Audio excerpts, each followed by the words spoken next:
مرو دکاره دنگی زاراکین که خوش جدر دوره ناوندا تندرسی یا کامپا هر مزین یا دنیای ببیزه. لمرو نکاره خیال بکه که چه زوری لوان زاروکان هاتی ددما اوج ارتش برمای رویان.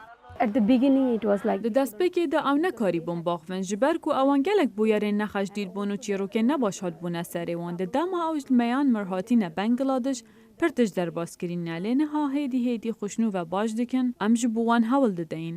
Bi vê projeyê nû ve zarok dikarin li ser bûyerên ku wan aciz dike biaxivin û bi vî avayî dikarin ji hevalên xwe jî alîkarî werbigirin. Lîstokên wek teqîdkirina ajalan rûyê wan geş dike bi taybet zarokên ku dilgiran in.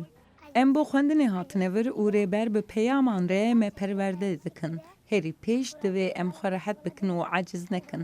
Paşê ger em nekêf xweş bin yan jî tiştekî din hebe divê em ji mezinên xwe re bêjin ku alîkar bin. Ger alîkarî pêwîst be divê em şer nekin û bixwazin. Hestê hemû zarokên kampê şikandiye. Ji ber wê jê Mihemed Raşil ya 13 salê dibêje divê ku mezinan li ser zarokan neqîrin. Ez dixwazim bi mezinan re biaxivim û ji wan re bêjim ku bi zarokan re bi hêris xeber nedin.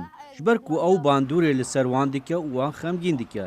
Divê ku mezin berî axiftina li gel zaroka bifikirin ku zarokan qet xemgîn nekin. درونیا پرانیا زاروکان نباشه او نکارن بخون و راکوین او بتنه هزرا تشتی بری المیانمار چه ببو دکن هنک جوان زاروکان باودی نوان خوشکو برای وان هاتبون کشتن او گلکی دلگران و خمگینن. Di demekî de ku gencên Rohingya êş û xemgînî de derbas dibin, rêxistinên alîkarî dixwazin ji bo ew êş û xemgîniyan çareseriyek bibînin û her kesî li ser wan agahdar bikin.